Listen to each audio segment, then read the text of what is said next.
medicamentos que ayudan a prevenir la formación de coágulos de sangre en el organismo. Se utilizan principalmente para los accidentes cerebrovasculares y prevenir trombosis venosas profundas y embolias pulmonares.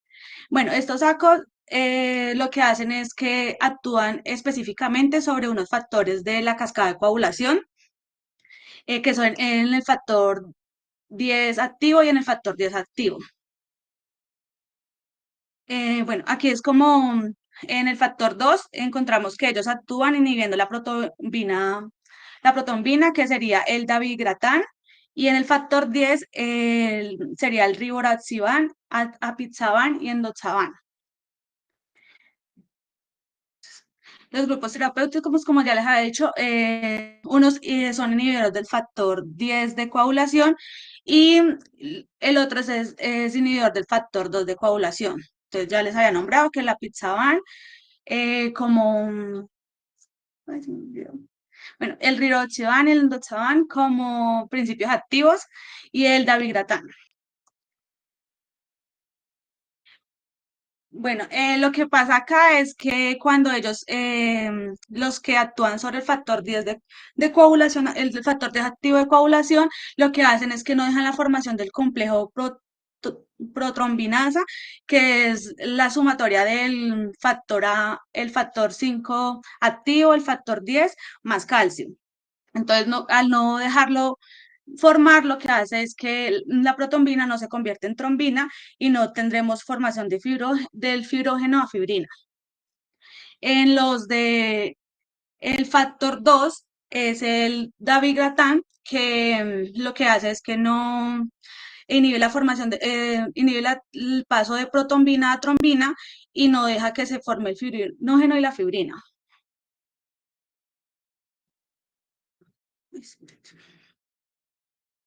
Bueno, en su mecanismo de acción, pues el dabigatran es un inhibidor directo de la trombina en la fase final de la cascada de coagulación, como ya les había explicado.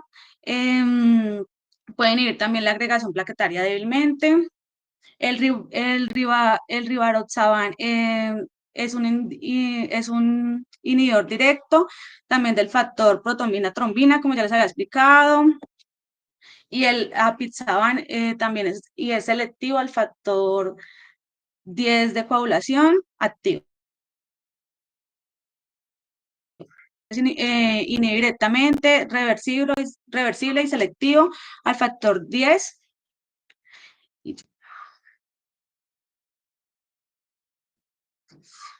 Bueno, en esto, bueno, el diabeagratán en su disponibilidad tiene una disponibilidad baja del 3 al 7% y se absorbe principalmente en el intestino delgado. Su distribución es alta en proteínas, plasmáticas y volumen de distribución moderado. Se metaboliza principalmente en el hígado y se elimina principalmente por la vía renal. Su vida media es de 12 a 17 horas y hasta 28 horas. Excreción renal del 80%. Bueno, el rivaroxaban, el apixaban y el doxaban, lo que los diferencia es como su biodisponibilidad. El rivaroxaban, 100% si está acompañado de la ingesta de algunos alimentos. Em, su pico de acción es de 2 a 4 horas y se ajusta casi siempre en pacientes con insuficiencia renal, porque este se elimina el 66% por la vía hepática. Bueno, su vida bueno, de 5 a 9 horas y en pacientes de 20 a 45 años. Y su excreción es renal y fecal. El apixaban, su biodisponibilidad es alta, es más o menos del 50%, se absorbe de forma prolongada en el intestino delgado. Su pico es de 1 a 3 horas, su pico de acción, y se puede administrar 2 veces al día. Entonces, hace que el medicamento sea más seguro. Su vida media es de 12 horas y es renal. Bueno, la disponibilidad es alta, el 62%, se absorbe obviamente en el intestino delgado, tiene un pico de 1 a 2 horas y se utiliza más que todo en pacientes con función renal reducida. Ok. Bueno, aquí es como el mismo cuadrito, pero aquí tiene adicional las interacciones potenciales con los fármacos. Entonces, como el CYP3A4, em, si hacemos inhibición de este, lo que hace como el ketonazol, que lo que hace es que la concentración aumente y se presenten más efectos adversos. Pero si se induce, como la rifampicina, lo que hace es que se disminuye la concentración y hay menos efectividad del medicamento.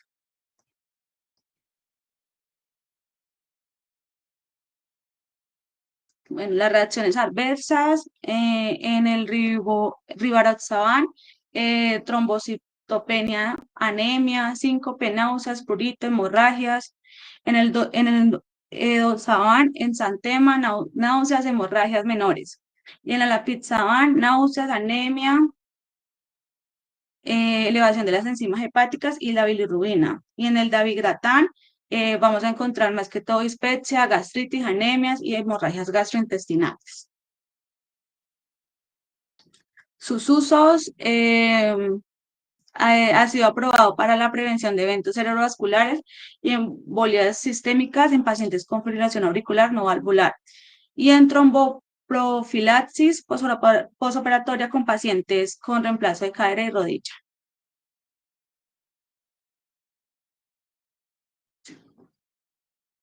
Listo, profe.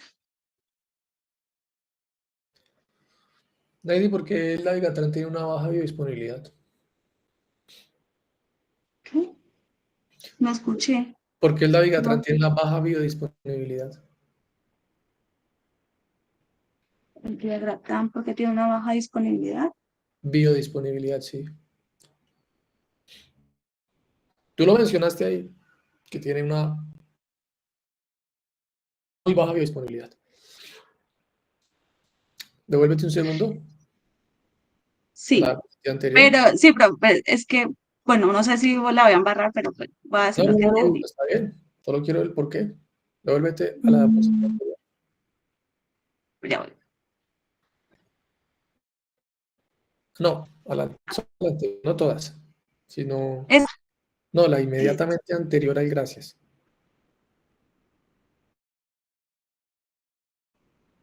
Siguiente. Siguiente. Siguiente.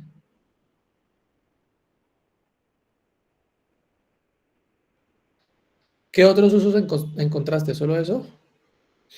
Sí, solo esos. Pues en los libros solamente estaban esos ¿De qué año? ¿De qué libro tomaste eso? de, ya te digo, el libro es, ya te digo el nombre. Fundamentos de farmacología y terapéutica. Y el otro es mm, farmacología básica y clínica.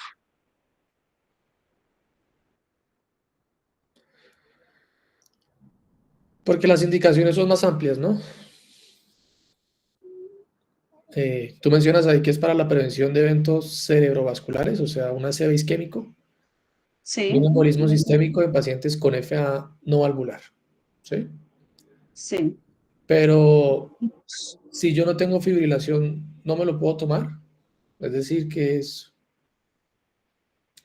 una indicación o es necesario que yo esté fibrilando para tomarme el medicamento.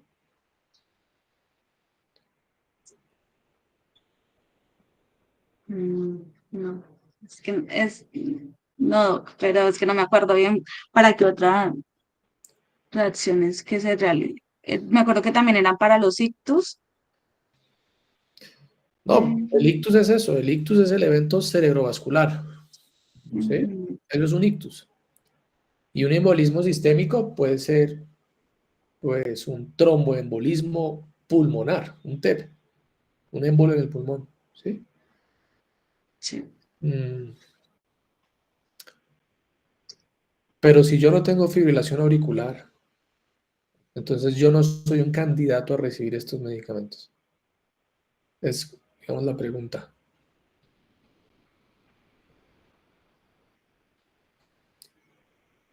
Si es clara la pregunta, Neidy, o cualquiera que Sí, sí, señor. quiera participar, no solo Neidy, cualquiera.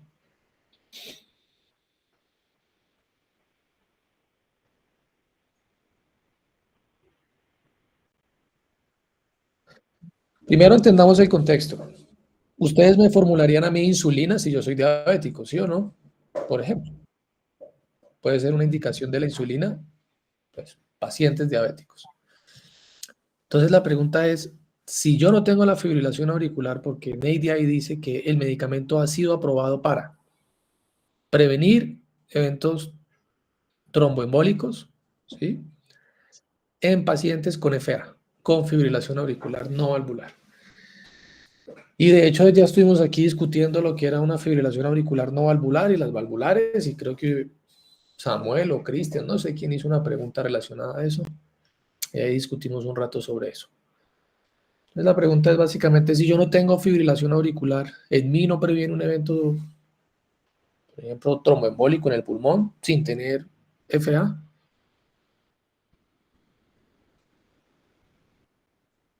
Sí, porque ella está diciendo que la indicación es la prevención. Sí, pero porque yo creo que pues, hay varios factores para que pueda haber un TEP. Entonces se puede Hay usar en varios. varias ocasiones, no Sí, solamente en FA. no solo en FA, no solo en FA. ¿Cómo que otros factores, estimado? Profe, de pronto una insuficiencia venosa, los pacientes con arteriosclerosis. Entonces los pacientes con falla cardíaca se les debe administrar estos medicamentos sin tener FA. ¿Es lo que tú planteas?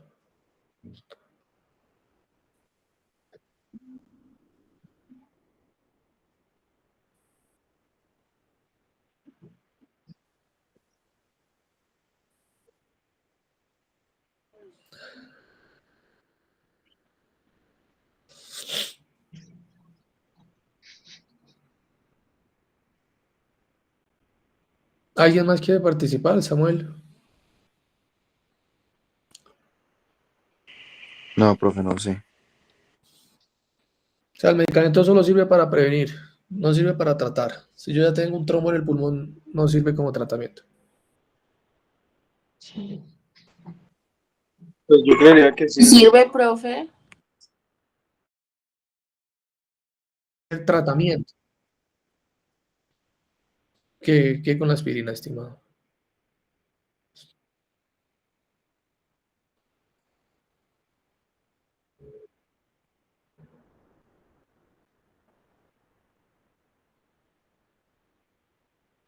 Sí, para prevenir. Y aquí Neidy lo menciona que es para prevenir. ¿Sí? Pero ¿y para tratar el trombo?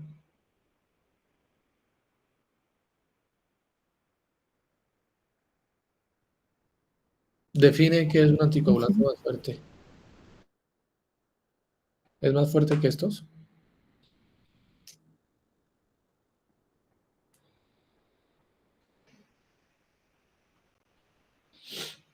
Profe, o dosis más altas del medicamento, ¿no? O dosis más altas de estos, dices tú. ¿Sí? O más alta de la warfarina. ¿Qué es, qué es mejor? Por lo que estamos viendo.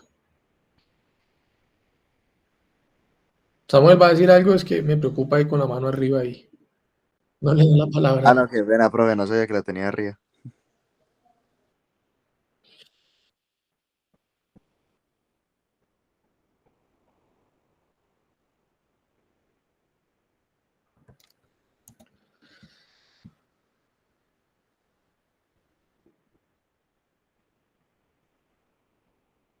Pero bueno, estos medicamentos están indicados para tromboprofilaxis, como dice Navy. ¿Listo, Navy? Evitan eventos trombóticos. En pacientes con FA, pero en pacientes sin FA también. ¿Listo? Pacientes sin FA, que tengan alto riesgo de trombosis. ¿Sí? También se pueden utilizar en enfermedad coronaria, pacientes con infarto.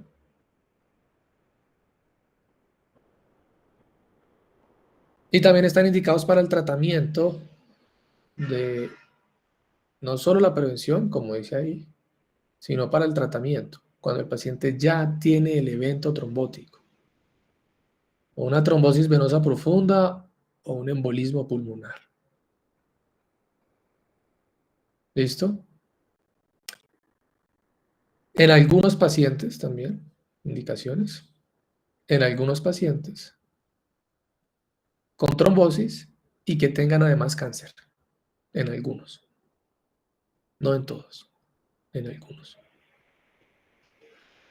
¿En qué tipos de cánceres no? Tumores sólidos gastrointestinales y tumores de la vía renal. Ahí no, ahí no. ¿Listo? Los pacientes que tienen cáncer tienen mayor riesgo de eventos trombóticos por diferentes mecanismos fisiopatológicos.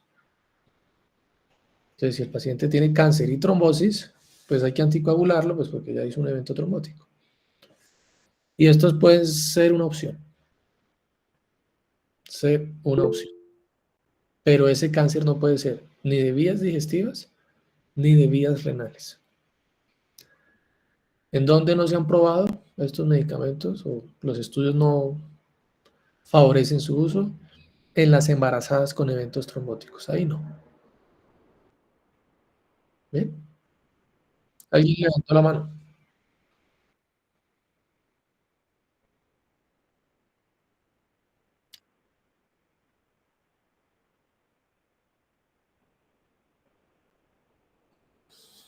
¿Solo para anticoagularlo? ¿Y sin más información? Porque yo te puedo decir enoxaparina. Anticoagúlalo con enoxa. Si no me das más datos. También te puedo decir el te sirve. Entonces, anticoagularlo. ¿Y qué más? Infartado. Heparinas de bajo peso molecular están indicadas. La enoxa. También se puede utilizar el fondaparinox en infarto agudo del miocardio. Todo depende del tipo de infarto. ¿Listo? Y depende de la edad del paciente para seleccionar la vía de administración. Pero si es un infarto agudo del miocardio, se puede utilizar como anticoagulante la enoxaparina. Después del evento, se pueden utilizar los DOAC. Ustedes ya saben que si es un paciente que tiene una válvula mecánica y se infarta, pues el anticoagulante será la warfarina. Todo depende un poquito más del contexto. Pero si es anticoagular, así, primera línea de anticoagulación, la enoxa puede ser primera línea. Estos pueden ser primera línea. La warfarina puede ser una primera línea, depende de lo que tenga el paciente, un poquito más del contexto. ¿Listo? Si es una embarazada con trombos, las heparinas de bajo peso molecular, las heparinas.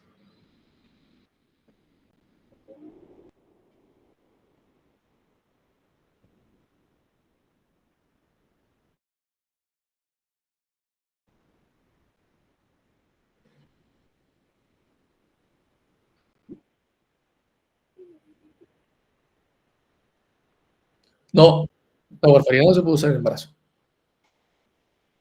No. Las heparinas son las más seguras. Si uno decide utilizar warfarina en el embarazo, hay que hablarle a la mamá del potencial riesgo fetopático de la warfarina sobre el niño. Es decir, que el beneficio de usar warfarina en una embarazada, ese beneficio tiene que superar por muchísimas veces el riesgo de que el niño nazca con malformaciones severas, porque la warfarina está contraindicada en las embarazadas. Entonces es una decisión conjunta entre el médico, el papá, la mamá, el comité de ética, darle warfarina a una embarazada.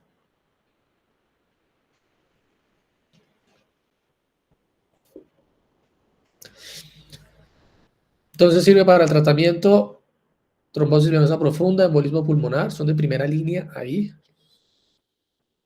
quitando los demás criterios, las demás condiciones. Devuélvete un segundo, Lady.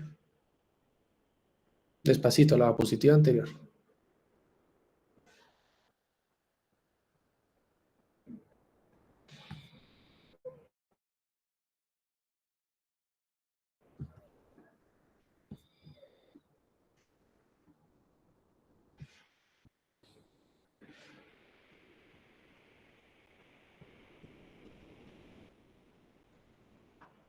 Hay unos errores de ortografía, ¿no, Lady? ¿Cómo cuáles identificas tú?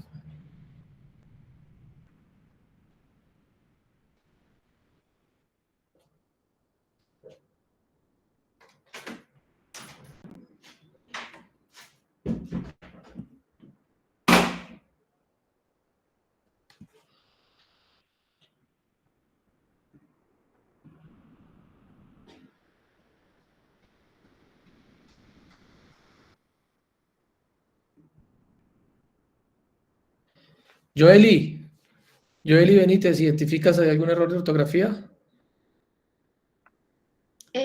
Profe, pues los signos de puntuación Signo de y puntuación. las tildes. Y las tildes, sí. Bernal Rueda Germán. ¿Me escucha?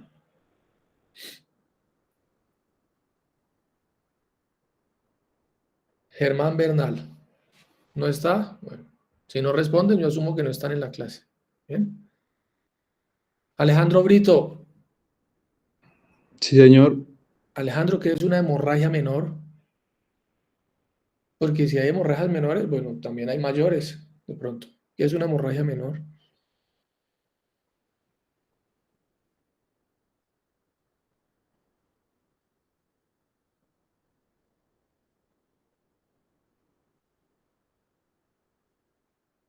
Entonces queda de tarea buscar qué es una hemorragia menor y qué es una hemorragia mayor. ¿Listo? ¿Te puedes devolver al anterior, Neidy, por favor? Todos esos errores de ortografía los tienes que corregir, por favor.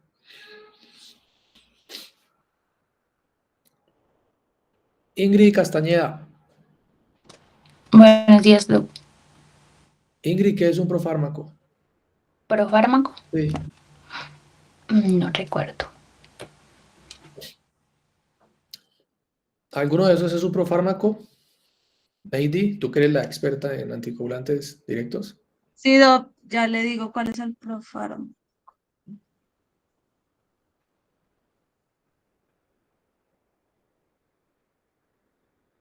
Se me olvidó cuál era. El Davigatran. ¿Cómo se dice? Es importante pronunciar. Davigatran. Bien. Davigatran. Bien. Profármaco, Ese ¿no? es el profármaco. Bien. Luisa Castro, ¿qué es un profármaco? Profe, Pues, el profe, profármaco. hasta donde tengo entendido es Hasta lo que una hemos estudiado. sustancia que, señor, Hasta lo que hemos estudiado. sí, es una sustancia pues que es inactiva, que se puede transformar después en un fármaco a través, creo que de una ruta metabólica. ¿Cómo qué rutas, Luisa? ¿Cómo qué rutas metabólicas?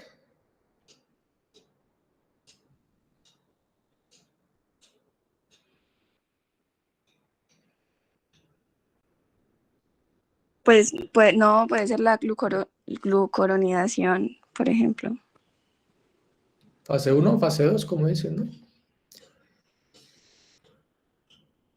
Juanita Charri. Juanita, ¿cuál de todos esos es el que menos eliminación renal tiene después de la exposición de NAD?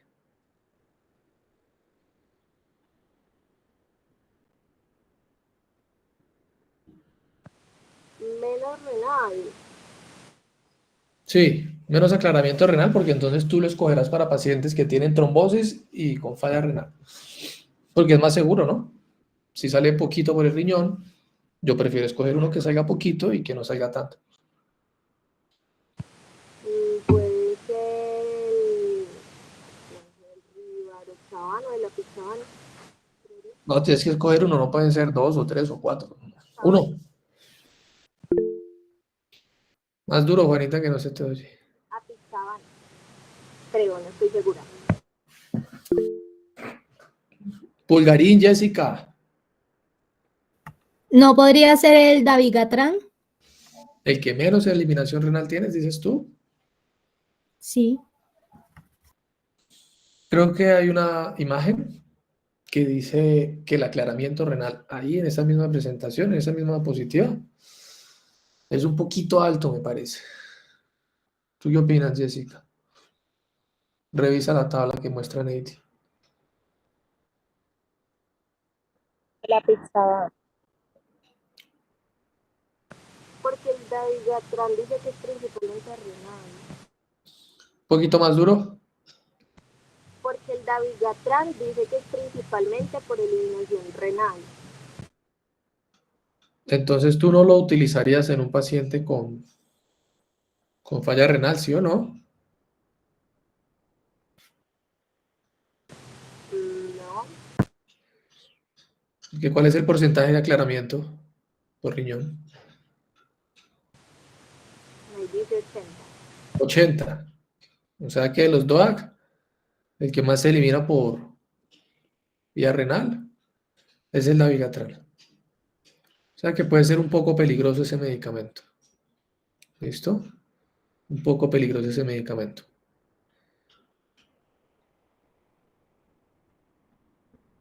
Yo sé que ustedes a veces ven clase juntos en un solo computador. En este momento alguien está viendo de forma conjunta la clase, la sesión. ¿Nadie? Todos están. No, pues a veces hacen parejas, ¿no? Ustedes saben que hoy en día Open Mind, pues viven juntos, todos juntos. Se levantan los 4, desayunan los 4 y ven la clase los 4. ¿Cuál es el problema? Profe, Eso no tiene lío hoy en día, hermano. Esté tranquilo. profe. Ajá. Te oigo.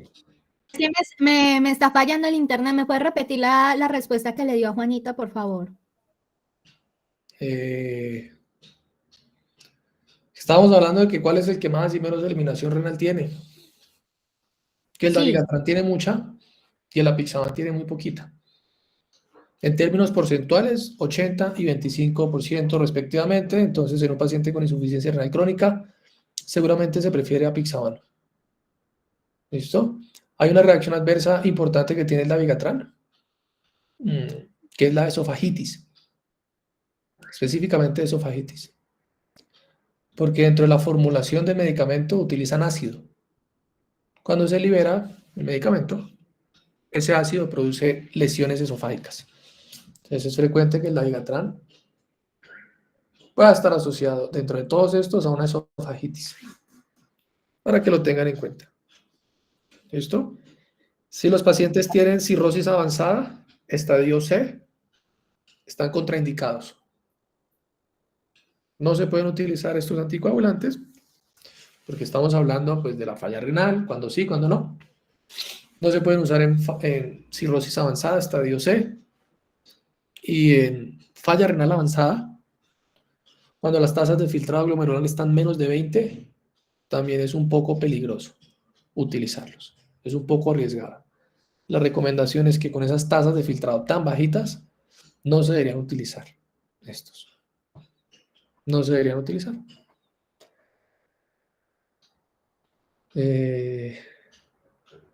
Listo. Ahorita hay 42 personas conectadas. Si me cuento yo, 43. Yo asumo que el resto de estudiantes no se conectó. ¿Bien? Y de eso pues quedará un registro de los que aparecen ahí conectados. Y eso puede ser una nota de asistencia, por ejemplo. Entonces, nota previa de asistencia hoy, se tomó una nota de asistencia. Y el que no estaba conectado, sacó 0. Y eso tendrá pues un valor dentro de la nota del tercer corte.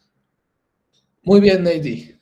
Te felicito. Estabas un poco nerviosa, algunas dificultades con el pronunciamiento de los medicamentos, pero es mientras le coges el tiro. ¿Listo? Precisar en las indicaciones, Bueno, gracias. en algunos detalles, pero en general bien.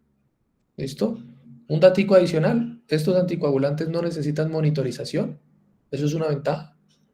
Y como tú lo mencionabas, son inhibidores directos, entonces no tienen interferencia con otros sustratos como la antitrombina o vitamina K reductasa o nada. Son directos. Entonces la anticoagulación es más predecible. Y tienen una ventaja y es que no necesitan terapias puentes. Entonces el paciente llega con una trombosis en la pierna y yo lo puedo iniciar por vía oral, mandarlo para la casa sin mayores complicaciones. Son cómodos, tienen menos interacciones que la warfarina. Tú mencionabas algo importante del rivaroxaban y es que con los alimentos es mejor porque su biodisponibilidad aumenta un 33% más. Entonces de 60 pasa casi a 90. Entonces eso es importante, que tenga buena absorción el medicamento. ¿Sí? Queda una tareita ahí y es ¿cuándo ajustar la dosis de estos anticoagulantes según la edad, según la creatinina o según la tasa de filtrado glomerular y según el peso del paciente? ¿Cómo ajustar la dosis según creatinina, tasa de filtrado, edad y peso? Si el paciente tiene 90 años, ¿debería hacer algún ajuste? Si el paciente pesa 40 kilos porque es un adulto mayor desnutrido, ¿debería hacer algún ajuste? Y si la creatinina está aumentada, por ejemplo, por arriba de 1.2, ¿debería hacer algún ajuste? Eso queda como tarea. Bien. Siguiente presentación, muchachos. Ya comparto.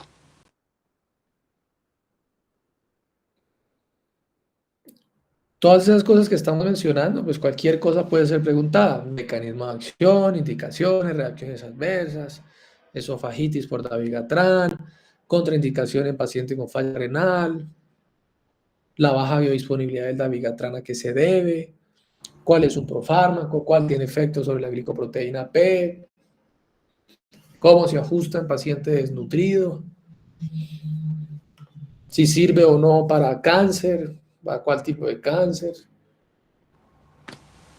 ¿Estoy compartiendo? Sí, señora, se ve. Listo. Entonces, yo voy a hablar sobre los fibrinolíticos. ¿Ahí tienes Voy. algún error de ortografía o no? Sí, me faltó la tilde. Entonces ya saben todos los que exponen de ahora en adelante que revisen la ortografía antes de. Bueno, listo. Entonces, los fibrinolíticos son unos medicamentos anticoagulantes y trombolíticos. Se van a usar para disolver los coágulos de la sangre en el tratamiento de enfermedades trombolíticas. Entonces, esta terapia fibrinolítica permite pues la lisis del trombo ya formado, que permitirá que la reperfusión de los tejidos isquémicos y la corrección de las alteraciones hemodinámicas inducidas por la trombosis. Tenemos un mecanismo de acción que pues va a ser acelerar la reacción fibrinolítica, y uno de los usos pues en general va a ser tromboembolismo pulmonar, trombosis venosa profunda, trombosis coronaria, posinfarto, trombofilitis de grandes vasos y listo. Bueno, voy a comenzar a hablar sobre el mecanismo de acción, pero antes de eso quiero hablar sobre los fibrinolíticos. Hay de primera, segunda y tercera generación. Entonces, los de la primera generación, como los que vemos acá, ellos tienen una farmacocinética deficiente, por lo que generan efectos adversos como la anafilaxia. Los de segunda generación también, pero son un poco más específicos, pero también generan efectos adversos como la anafilaxia. En cambio, los terceros ya son más específicos, no generan tantos efectos adversos. Ya como mecanismo de acción, entonces es importante saber que, por ejemplo, para que se forme el coágulo, digamos en el vaso sanguíneo, primero se va a formar la fibrina, ¿cierto? Al lado de la fibrina siempre va a estar el plasminógeno tisular. El plasminógeno tisular va a estar inactivo.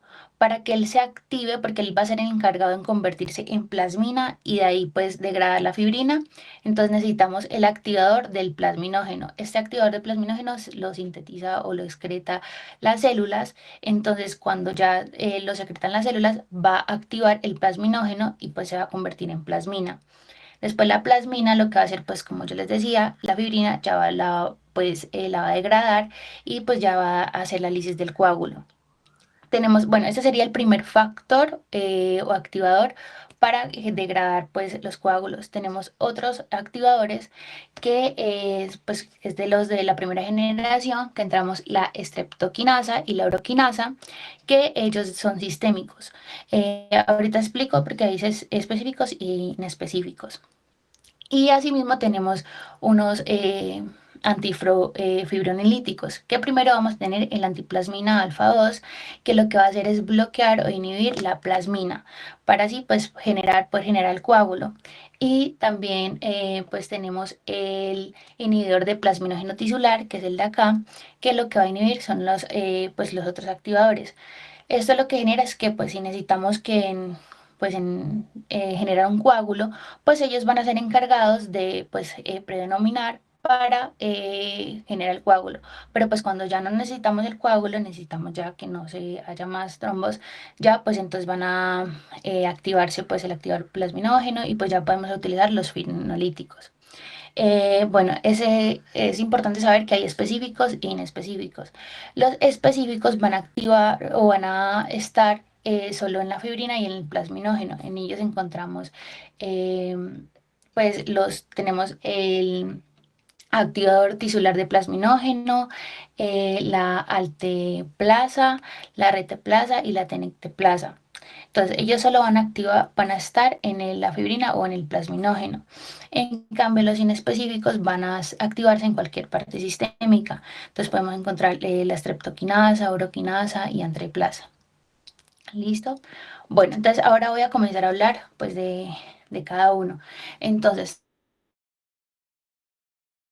tenemos la estreptoquina, es un agente fibrinolítico que aislado de cultivos de estreptococos beta hemolítico, el grupo C, donde vamos a encontrar que el mecanismo de acción de él pues va a ser activar el plasminógeno, que si recordamos, él se va a convertir pues en plasmina para inducir a la hiperplasminemia. La administración es intravenosa y se utiliza 1.5 millones de unidades durante 30 y 60 minutos para infarto agudo de miocardio. Cuando el paciente presenta una embolia pulmonar aguda o trombosis venosa profunda, pues dosis de ataque que sería de 250 unidades que se aplicaría 30 minutos y después de esto se aplicarían 100.000 unidades por 3 días. Una de las reacciones adversas es hemorragia, shock anafiláctico, hipotensión, náuseas y vómitos. Porque si recordamos, la streptoquinasa es un factor inespecífico, o sea, puede actuar en cualquier parte del sistema. Uno de los usos es para el infarto agudo de miocardio, embolia pulmonar aguda, trombosis venosa profunda y trombosis arterial aguda. Bueno, ahora tenemos la uroquinasa. La uroquinasa. ¿Sí? Regálate un segundo. Sí, señor. ¿Cuáles son los tipos de hemólisis que hace el estreptococo? No sé, ya busco. Según lo que tú has visto de clasificación bacteriana. Las bacterias se clasifican según la tinción de Gram. Gram positivos, Gram negativos. Dentro Tenemos de los positivos están los... Y según su hemólisis se clasifican en el tipo beta y alfa. ¿Solo dos? No, gamma. ¿Cuál es la diferencia entre una y la otra? Pues entonces el beta tenemos que va a ser una lisis completa del glóbulo rojo. El alfa pues va a descomponer, o sea, los glóbulos rojos se van a descomponer parcialmente. En cambio, y los gamma pues van a causar una esmólisis que no van a destruir los glóbulos rojos. Por ejemplo, el estreptococo pneumoniae, ¿qué grupo es? El pneumoni es...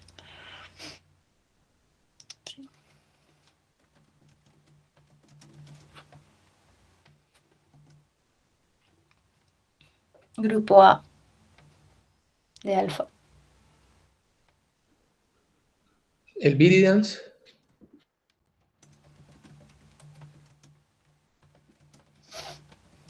Me lo pregunto porque ya lo vieron en procesos infecciosos 1. Ok, no recuerdo.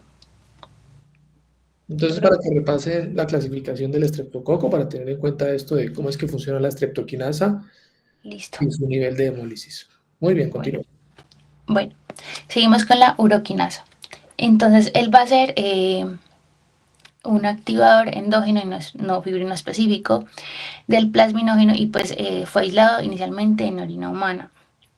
Bueno, el mecanismo de acción de él, entonces va a ser activando el plasminógeno, es lo mismo, o sea, activa el plasminógeno por una ruptura del enlace peptido-plasmina y pues va a degradar la fibrina y pues otras proteínas plasmáticas. Entonces su administración también va a ser intravenosa y va a tener una vida media de 10-20 minutos.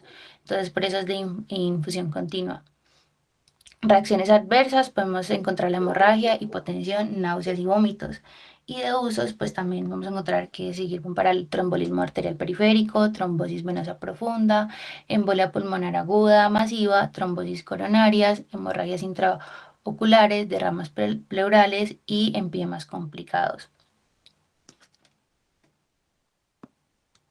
Bueno, ahora tenemos ¿Tú sabes qué es un empiema complicado? Es cuando hay un engrosamiento de la pared de la pleura en los pulmones.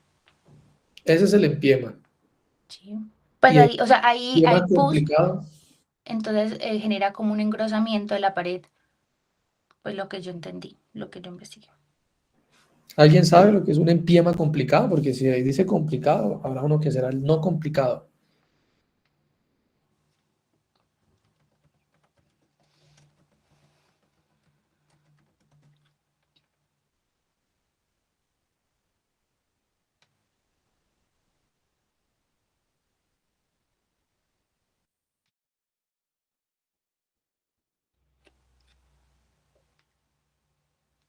Es cuando hay acumulación de pus.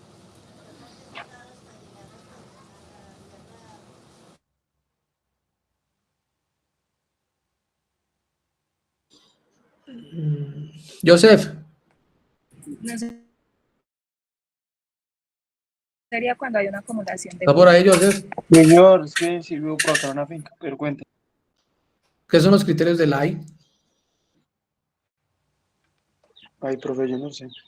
Si me da un momentico, busco. Criterios de Lai.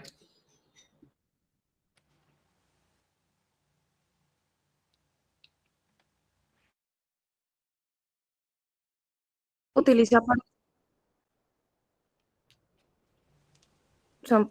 para diferenciar de trasudado y exudado.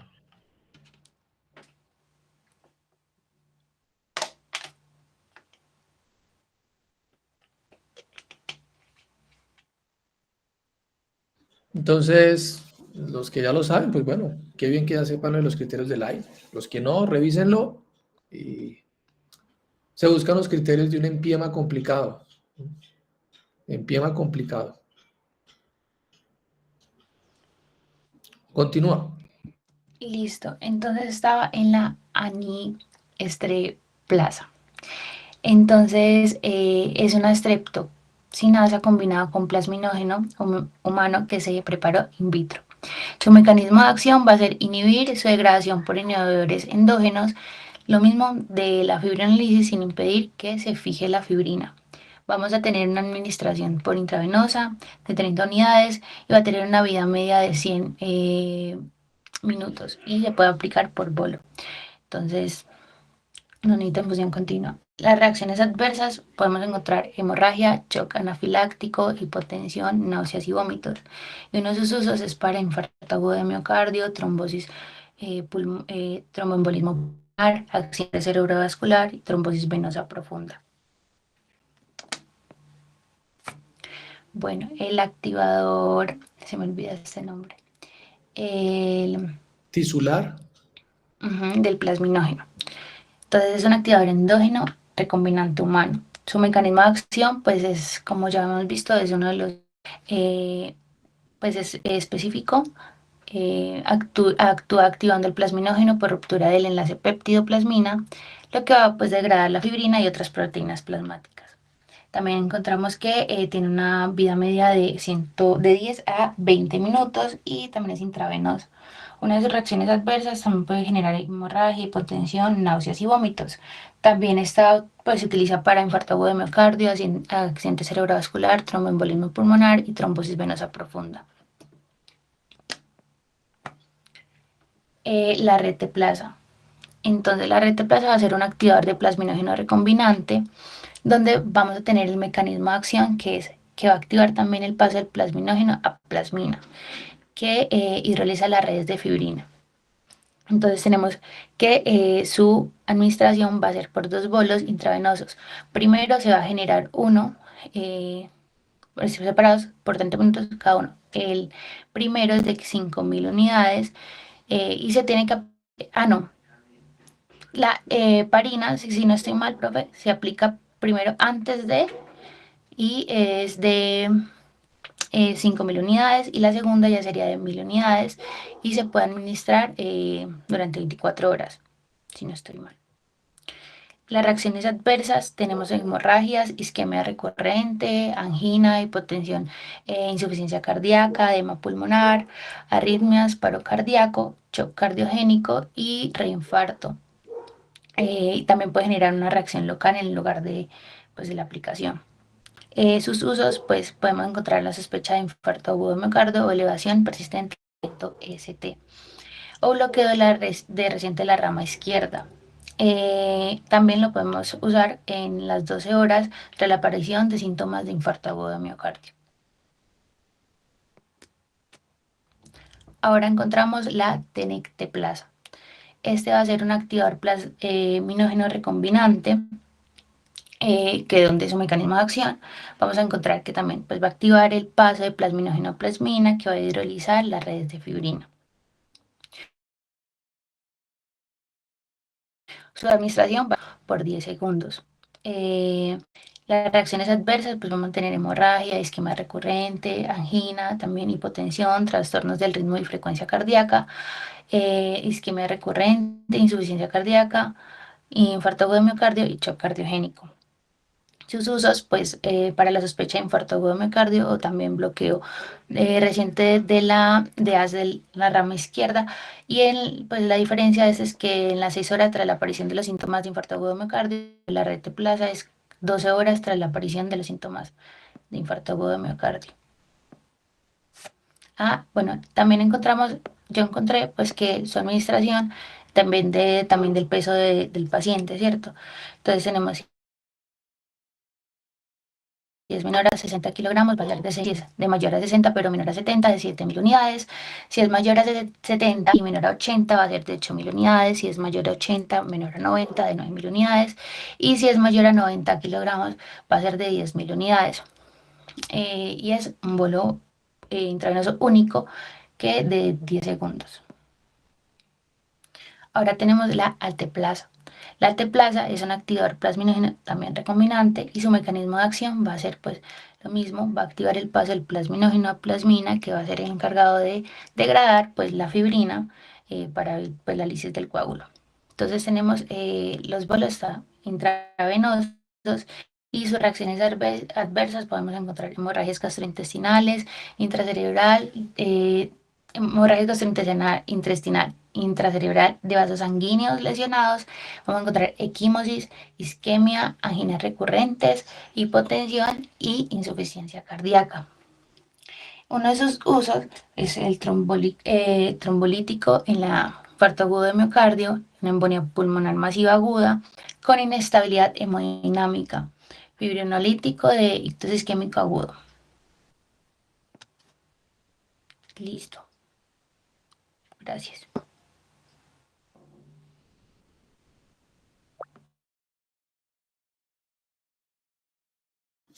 ¿Tienen dudas, preguntas?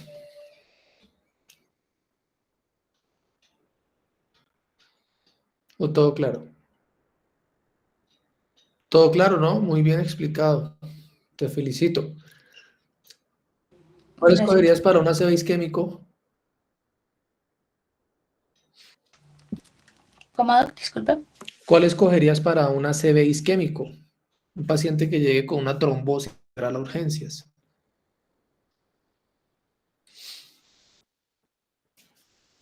Voy.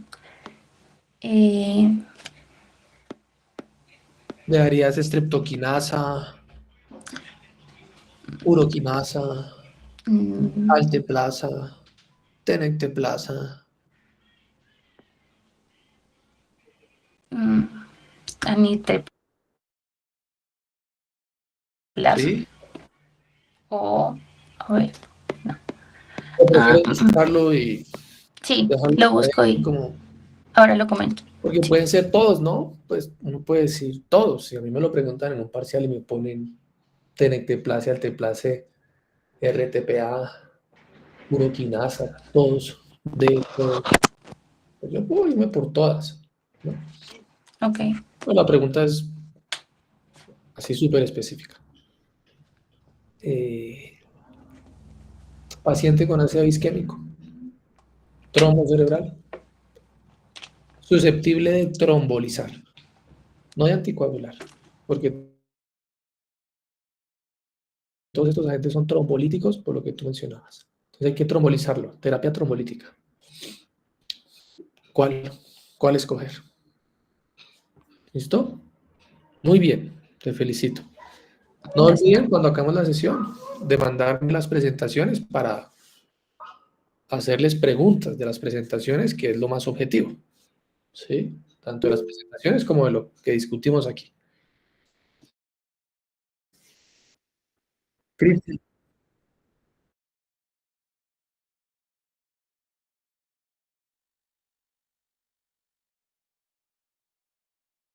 Claro.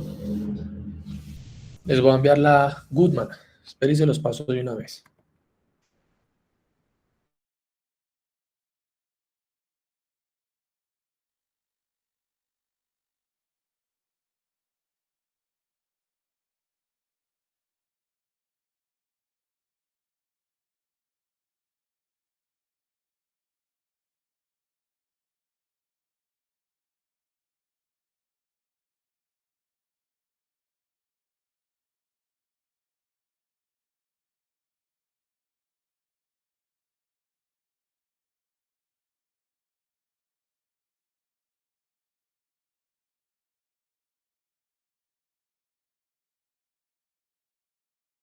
Listo, quedó compartido con la representante.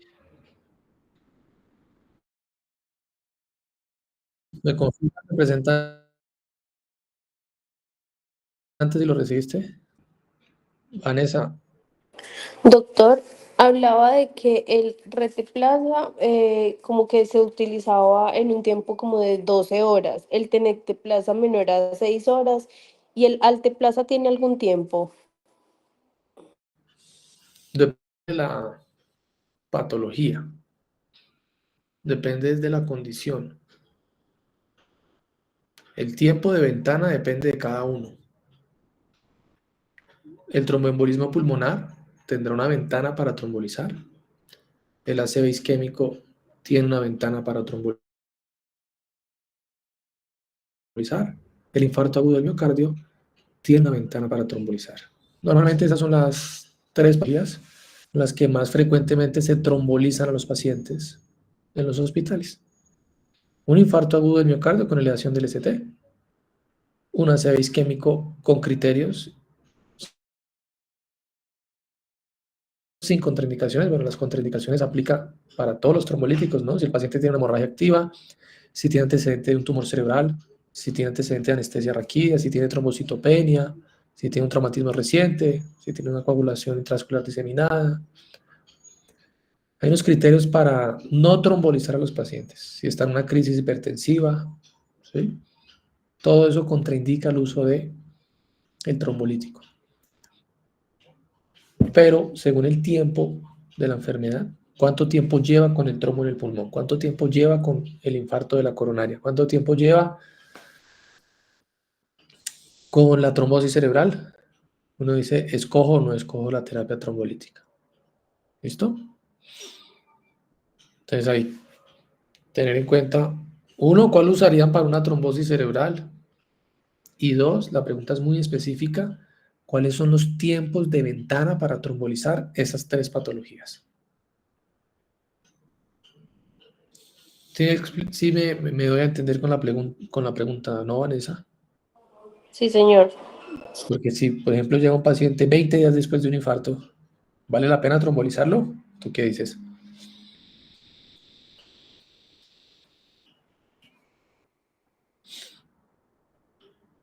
Infarto del corazón, 20 días después.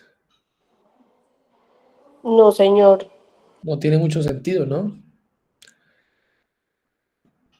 Pero si es un tromboembolismo pulmonar, que te llega a los 10 días, lleva 10 días con el trombo en el pulmón, ¿valdrá la pena trombolizarlo o no? O si es un paciente que tiene un ACV isquémico y lleva 24 horas con el trombo en la cabeza, ¿valdrá la pena trombolizarlo o no? Entonces busquen los tiempos de ventana trombolítica de esas tres patologías. Siguiente presentación, muchachos. Sí, ya voy a compartir. No olviden enviármelas al correo una vez terminemos la sesión.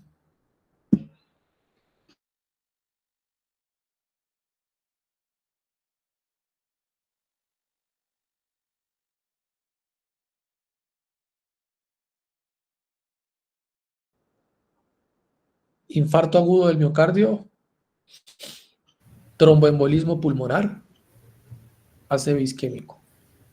¿Cuáles son los tiempos de ventana trombolítica?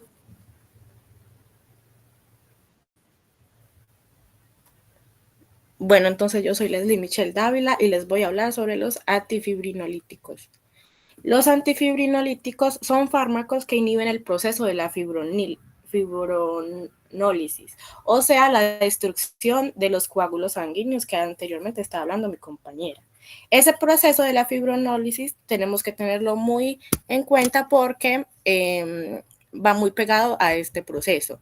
Entonces, acordémonos que la fibronólisis mantiene el flujo sanguíneo evitando trombos, pero si se desencadena de una manera excesiva puede desencadenarse y provocar hemorragias.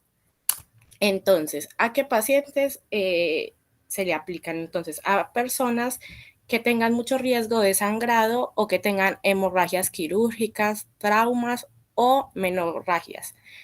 El propósito de estos antifibronóticos es prevenir la disolución prematura de estos coágulos. ¿Para qué?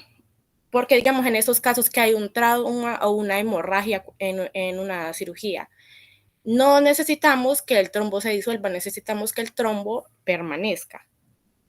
Eso es lo que va a hacer los antifibrinolíticos. ¿Cómo va a hacer esto? Pues entonces aquí ya encontramos el mecanismo de acción. Como vemos en la parte superior, está el proceso normal de la fibrinólisis, donde después, o sea, siempre que se activa la vía de coagulación, se produce fibrina. Y esta fibrina pues ayuda a estabilizar el tapón plaquetario.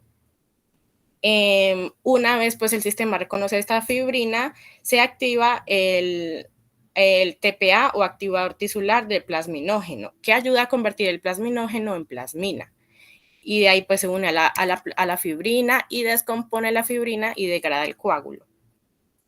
En el mecanismo de acción del antifibrinolítico, lo que van a hacer es que van a haber dos: el ácido tranexámico y el ácido epsilon aminocaproico. Estos dos lo que van a hacer es, van a lograr inhibir el plasminógeno para que este pues no se pueda como activar a plasmina y ahí no se active toda la cascada.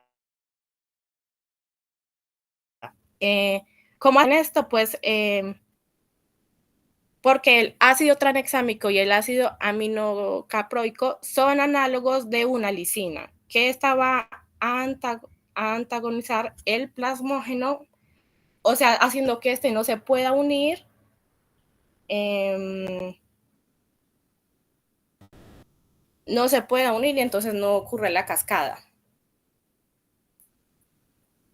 Bueno, Como ya mencioné, hay estos dos principales antifibroníticos que son el ácido tranexámico y el aminocaproico. Y existe otro que se llama aprotinina, pero ese no es tan utilizado porque es extraído de un bovino, entonces puede desencadenar reacciones alérgicas. De estos dos, que son los más comunes, el ácido tranexámico tiene efectos secundarios como la visión borrosa, náuseas y dolor abdominal. Y en casos muy severos puede también presentar reacciones alérgicas, convulsiones por la toxicidad neurológica. Y el ácido epsilon aminocaproico tiene efectos secundarios como náuseas, diarrea y vómitos y puede también provocar una trombosis, una hipotensión y una toxicidad renal. Tenemos aquí que tener en cuenta que ambos fármacos son efectivos para reducir el sangrado y son muy similares. Solamente que el ácido tranexámico es más potente y tiene una menor incidencia de eventos trombóticos. Leslie, ¿qué es la potencia de un medicamento? Como la acción.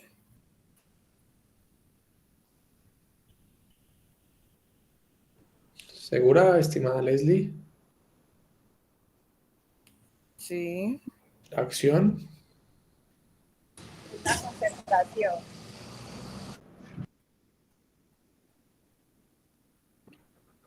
Natalia Gil. Natalia, buenos días.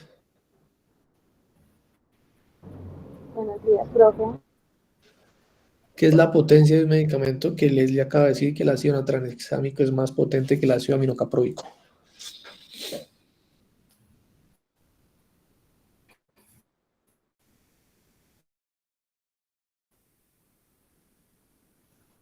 ¿Es la concentración de principio activo? No te oímos, doctora Gil. ¿Puedes hablarnos un poquito más duro? Tú sabes La que cuando nos estamos poniendo concentración. viejos nos vamos volviendo sordos. Entonces, más duro, porfa.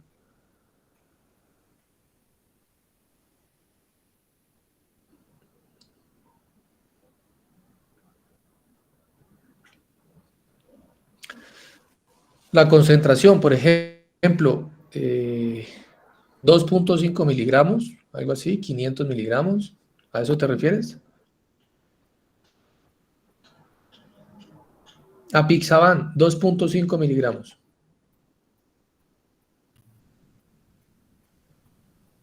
¿A eso?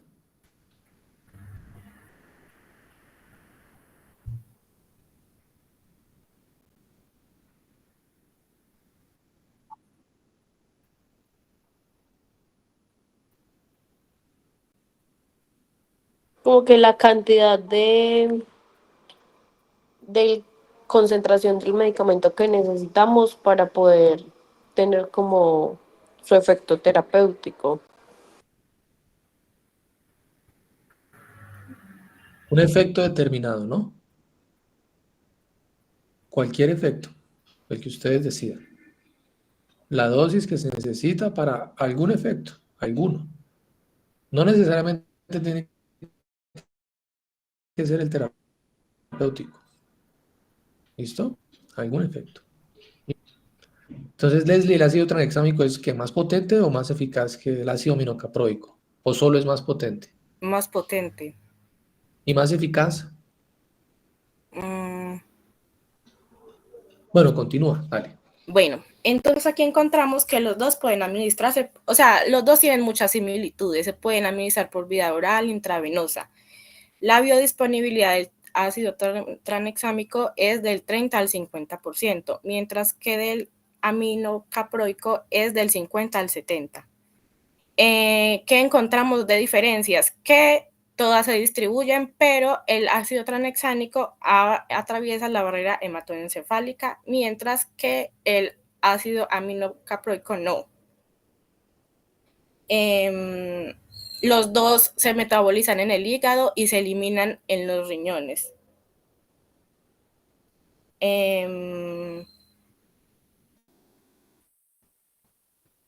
Así tienen una vida media de 2 a 3 horas los dos. y en casos como personas con problemas renales hay que ajustar dosis para evitar toxicidad.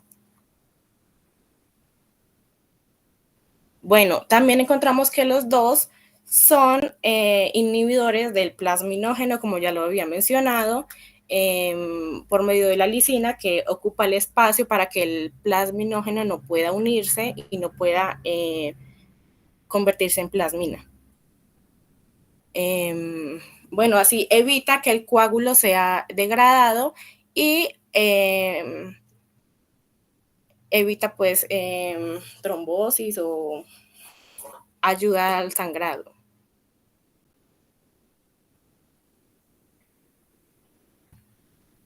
Bueno, ¿qué Pero encontramos? espérate, ¿estos ayudan al sangrado, dices tú? Sí, pues a que él no ocurra. Ayuda a mantener el trombo. Ok, bien. Bueno, en las contraindicaciones tenemos a pacientes con insuficiencia renal grave. ¿Por qué? Porque si nos acordamos, él se elimina por vía renal y en estos pacientes pues se puede acumular este fármaco y aumentar el riesgo y puede causar también convulsiones y problemas neurológicos. Y pacientes con coagulopatías, porque si pues hay una alteración, es más fácil que se produzcan hemorragias y no puedan ser controladas.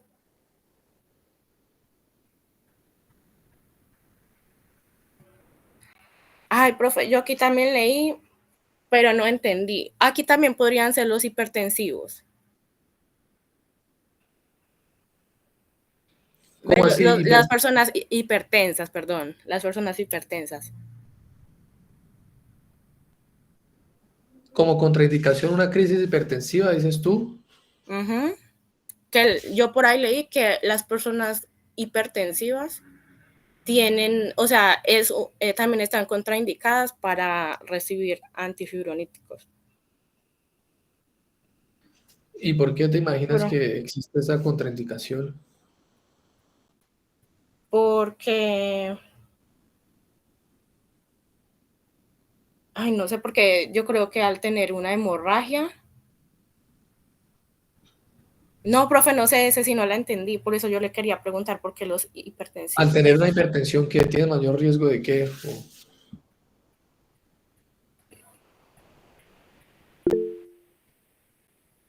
Anderson, Profe, pues si es un paciente hipertenso, pues va a tener mayor riesgo de hacer sangrado, ¿no? Pues, por ejemplo, si el paciente tiene un aneurisma y hace una crisis hipertensiva, pues va a ser una severa hemorrágica. por eso, y si tiene una hemorragia es mejor que coagule rápido, porque estos son a favor del trombo, ¿no? Es más, Sí, puede señor. ser el trombo.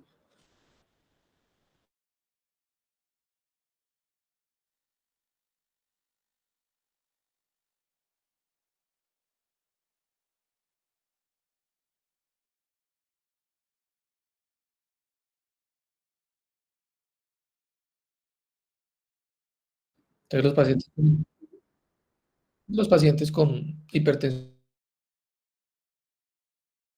tienen una crisis hipertensiva se asocia a eventos trombóticos, ¿o no? Gracias. Sí. Por eso alguien con una crisis hipertensiva puede terminar en urgencias con un infarto. Órgano blanco, corazón. Esta es la última, Leslie, la última diapositiva. Sí, señor. ¿Podrías hacernos como un pequeño resumen de lo que son las indicaciones de estos medicamentos?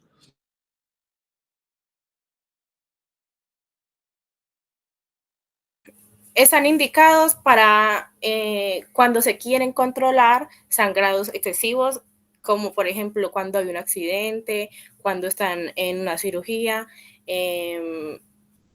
Lo que pasa es que el proceso natural es que se forme un trombo y como lo explicó mi compañera Ingrid, automáticamente el sistema va a destruirlo. Entonces, cuando hay una hemorragia, lo que nos interesa es que ese trombo no se pierda. Aquí es donde está indicado siempre que hay una hemorragia severa y no se puede controlar. Ok, ok, bien, muy bien. Felicitaciones, Leslie. Con el tiempo aprenderás a gestionar ahí un poquito los nervios, ¿no? ¿Estás nervioso un poquito? Sí. Pero bueno, ya después se te quitarán los nervios de tanto exponer, ¿no? Solo es de practicar y seguir y seguir y seguir. ¿Listo? Bueno, una más, ¿no? Creo que hay una más. Sí, señor, la mía. Ya comparto la... Oiga, Sebastián, ¿por qué no estaba anoche? Que no lo vi conectado. Doc, porque está en la clínica porque tengo amigdalitis, entonces estaba en el médico. Pero eso, a Moxie, para la casa. Sí, pero mi abuelita me dijo que fuera que porque me veía muy mal, entonces me mandaron a ¿Y qué le mandaron? amoxicilina. Ir a la droguería al frente de la casa o la que hay en el barrio y comprarla. Sí, ¿Qué sí. dosis? Me mandaron de 500 cada 8, pero no sé si tomarme la de 500 o tomarme pues, 1 gramo cada 8 horas. ¿Qué opina de esa dosis, Sebastián? Usted ya como estudiante crítico de las fórmulas médicas. Bueno, pues la verdad, yo estoy que me tomo la de 1000 cada 8 horas porque siento que no está haciendo nada, pero pues... ¿Y qué dice la evidencia? ¿Cuál es la mejor dosis de amoxicilina por vía oral? Ah, y la otra pregunta, ¿cuántos días, Sebastián? Señor, ¿Cuántos días se lo mandaron? 3 días. ¿Amoxicilina 3 días? No, Sí, me imposible. man- sí, sí, se molestaron. Pues me dieron las 9 pastas y ¿En serio? sí, son las 9 paletas, sí. ¿De verdad? Usted me está Sí, mamando gallo, ¿no? no, en serio me mandaron 3 días. Muéstreme la fórmula, es que no le creo. Señor, Muestre la fórmula. no, pues no me la tengo acá, pero en serio me mandaron 3 días de amoxicilina. Es que no me cuadra esa dosis. Ni la dosis ni la duración de la terapia. Yo, pues, no sé, pero sí, pues me mandaron sí, 3 días, 9 tabletas, cada 8 horas de 500.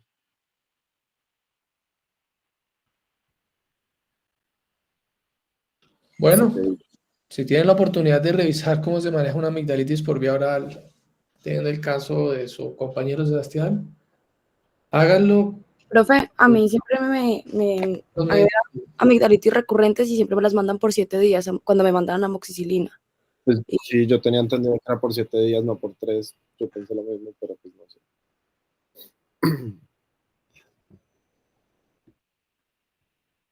Pues nada. Doc, empiezo, ok. Sí, cierto. Sí. Listo. Bueno, entonces los antiagregantes plaquetarios. Básicamente, pues que son, nos van a evitar la formación de coágulos sanguíneos. Estos son importantes porque no rompen los coágulos que ya son existentes, pero sí van a evitar que sigan creciendo. Y pues como dice el nombre, van a inhibir la agregación de las plaquetas. Bueno, hay 5 grupos terapéuticos grandes. El primer grupo va a ser los inhibidores de la ciclooxigenasa, que van a inhibir la síntesis del tromboxano, y aquí vamos a tener la aspirina.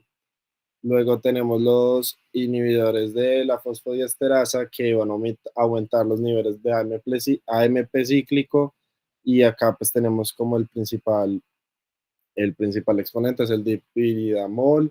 Tenemos los inhibidores de la trombina, que estos son como los más innovadores, que son inhibidores del receptor PAR1, que ahí tenemos 2 medicamentos que son el Borapaxar y el Atopaxar. Ahorita les explico este porque según la cadena de coagulación, este actúa al final, entonces es diferente. Los antagonistas del receptor P2Y12, que van a bloquear el receptor ADP en las plaquetas y van a evitar la activación de la cadena. Y pues ahí tenemos el clopidogrel, pero hay otros 3 medicamentos pues que tener en cuenta. Y los inhibidores del receptor de glucoproteína, que van a impedir la unión del fibrinógeno a las plaquetas, como el abscisimab. Bueno, la aspirina. La aspirina, como ya sabemos, es del primer grupo, va a inhibir irreversiblemente la ciclooxigenasa, que es el COX, que sabemos que hay coxíntesis de prostaglandinas y tromboxanos a partir del ácido araquídeo. Como vemos acá, pues tenemos COX-1 y COX-2. En este caso, la aspirina se va a centrar más en el COX-1, pues al inhibirla, entonces no vamos a tener tanta prostaglandina y por ende no vamos a tener la suficiente cantidad de tromboxano A2. Hay que entender que la útil de la aspirina es alrededor de 7 a 10 días. Esta se absorbe en el estómago intestino delgado, su distribución pues, es a través de proteínas plasmáticas, se metaboliza en el hígado, pasa a ser ácido salicílico y pues es de metabolismo activo y pues se elimina principalmente a función renal. Luego tenemos el clopidogrel, que el clopidogrel ya hace parte de otro grupo. Este es un profármaco, lo que quiere decir pues, que requiere pasar por metabolización pues, en el metabolismo activo. Este va a inhibir selectivamente la unión de ADP, que es adenosina difosfato, a su receptor de plaquetas. Y este se restaura después de 7 días. Entonces, como vemos, el clopidogrel lo que va a hacer es adherirse al ADP, bueno, entra al hígado, hace como su transformación, luego pasa a ser 2-oxoclopidogrel y a través del metabolismo activo va a inhibir la acción del P2Y12 en la plaqueta. Y pues eso es lo que hace. Él necesita metabolizarle para unirse aquí y evitar pues, la cadena de coagulación. Pues se absorbe en el tracto gastrointestinal, como ya sabemos, al ser un profármaco, pues se metaboliza en el hígado, y pues su excreción es básicamente a través de la función renal y pues gastrointestinal. ¿Sabes cómo se pronuncia el medicamento? Devuelvo hace un segundo. Señor, ¿Cómo se pronuncia? clopidogrel. Me equivoqué, aquí tengo una L de más. ¿Y cuál es el CYP responsable de la activación? Señor, ¿Cuál es el CYP que lo activa? pues el CYP, pues es que según lo que tengo entendido hay muchos, pero en específico, si no estoy mal, es el P1A2, según lo que leí. Pero no, pues no estoy seguro de eso. Entonces ahí revisen CYP, ¿qué más activa el CLOPI? Porque cualquier inhibidor de ese CYP aumenta el riesgo de que el paciente se reinfarte por pérdida de eficacia. Doc, pues sí, pues hasta donde tenía entendido era el P2C19, pero pues no sé. El 1A2, el 2D6, 19, 12-9. Revísenlo para que estén seguros de 3-4, también puede ser una opción. Sí, pues, o sea, aquí están todos los pues como los que lo inducen, pero según tenía entendido, el primero era el 219, pero pues, bueno, el prasugrel, este es otro profármaco que, pues como ya sabemos, debe pasar por el hígado para convertirse, ¿cierto? Este es importante tenerlo en cuenta porque él va a necesitar el paso del hígado porque necesita convertirse en R138727, que es como su metabolito activo para ingresar a la plaqueta y inhibirle el P2Y12 en el receptor, que eso lo que va a hacer es que, pues, que no se induzca la cadena, ¿cierto? Este es un bloqueo irreversible del receptor, también es un mediado por ADP, y pues previene la activación y agregación plaquetaria. Lo mismo, se absorbe gastrointestinal, pero este tiene una diferencia, es que el metabolismo es en 2 etapas, porque primero es hidrolizado cuando entra pues al hígado, es hidrolizado para luego convertirse en su forma activa. Y este tiene una acción del citocromo P450, que es el que ya lo va a volver a su forma activa. Coge la hidrolizada y se une al citocromo P450 y ya se vuelve el R138727, que es el que se va a unir al receptor P2Y2. Bueno, y hay que tener en cuenta que se excreta principalmente a función renal en un 68% y en las heces un 27%. Este es el ticagrelor. Pues este es como es un la misma familia de medicamentos porque son inhibidores de la PDL-12, pero este es un poco diferente, que no necesita como el paso por el hígado para metabolizar, o sea, no es un profármaco. Este es pues como ya sabemos, es un antagonista del receptor P2Y12. Como ya les dije, pues este es único porque básicamente va a ser directo y se va a evitar todo el paso pues por el hígado y el metabolismo. Este esta diferencia de los otros dos es reversible con los otros antagonistas de P2Y12, o sea, este tiene como una reversión, en diferencia de los otros que toca esperar a que se genere otra coagulación, pues sí, como que se induzca el proceso y pasen 7 días. Y ya, y aquí les tengo una imagen de las diferencias pues, de cada uno de los tres de esta familia, el Tricagrelor, que fue el que les acabé de explicar, pues que este tiene no tiene, pues no es un profármaco, entonces va a llegar directamente a la unión. Y aquí están los inductores que había mencionado el profesor, y aquí. Y bueno, son más como de resumen. Luego tenemos el dipiridamol, que este va a inhibir la actividad de la adenosina, desaminasa y fosfodiesterasa, ¿cierto? Esto resulta en aumento de los AMPs en las plaquetas y eso va a reducir su capacidad de agregarse y pues formar más trombos. Se absorbe bien en el tracto gastrointestinal, distribuye ampliamente tejidos corporales y se excreta principalmente a través de la orina y heces. Doc, este no lo entendí casi, la verdad, y no encontré mucho, entonces por eso quedó como así, más cortito. Se le fue la voz ahí. Este no lo entendí casi, bla, bla, bla, bla, bla. Es que sí, ese no lo entendí casi, la verdad, y casi no encontré literatura sobre el dipiridamol. Por eso quedó así como cortito. Y aquí tenemos otra familia que son los apiximab, eptifibatida y el tirofiban. Básicamente el apiximab es un anticuerpo monoclonal que es un fragmento Fab del anticuerpo quimérico que vemos acá. Ellos van a actuar uniéndose al fibrinógeno, al fibrinógeno en el receptor de la glucoproteína 2B y 3A. Y pues se van a unir a estas cadenas, lo que va a como inhibir el paso y pues la activación plaquetaria acá, y en el factor, pues aquí vemos el factor intravenoso, su distribución pues es muy buena y se excreta, aquí cada uno tiene como una vida media diferente porque aquí vamos a encontrar que digamos el apiximab va a tener una vida breve de minutos en el plasma. Tenemos ya la eptifibatida que va a tener más larga porque va a durar 2 horas y media y el tirofiban que va a durar 2 horas. Entonces como que esa es la mayor diferencia entre estos tres fármacos. Y que el apiximab es el único que no se elimina por vía renal, lo que quiere decir que pues, se le puede dar a pacientes pues, que tengan insuficiencia renal, a diferencia de los otros dos que ellos sí tienen pues, excreción renal, pero el apiximab es menos específico que los otros dos. Entonces como que hay que ver los pros y los contras.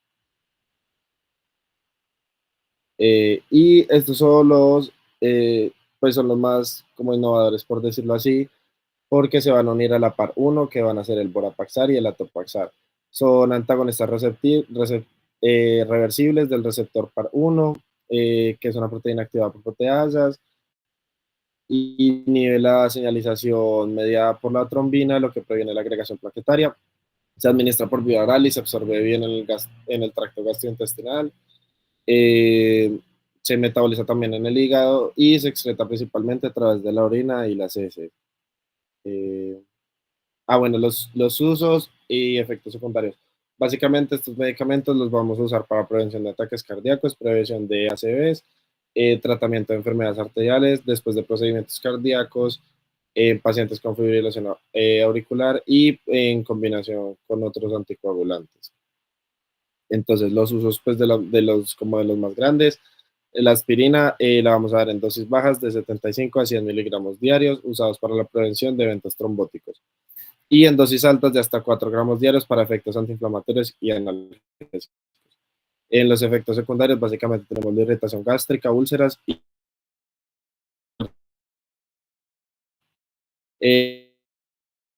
la dosis inicial, dosis de mantenimiento diaria, ya les digo la dosis. Su dosis regular es de 75 miligramos al día, como la inicial, ¿cierto? Y ya seguida de 300 o 600 miligramos. El clopidogrel, por si acaso, es un fármaco un poco mejor que la aspirina para la prevención secundaria de apoplejía, y la combinación de dos es mejor que el ácido acetilsalicílico. O sea, la combinación de estos dos es mejor que usar. El prasugrel es usado es usado en pacientes con síndromes coronarios agudos. Su administración es oral, dosis de cargas de 60 miligramos sobre decilitro, y ya luego como para tener los niveles estables es de 10, pero se necesita usar con aspirina. Sus reacciones adversas van a ser, pues básicamente van a ser y está contraindicados en pacientes con TIA y ACVs, pues porque puede inducir la hemorragia.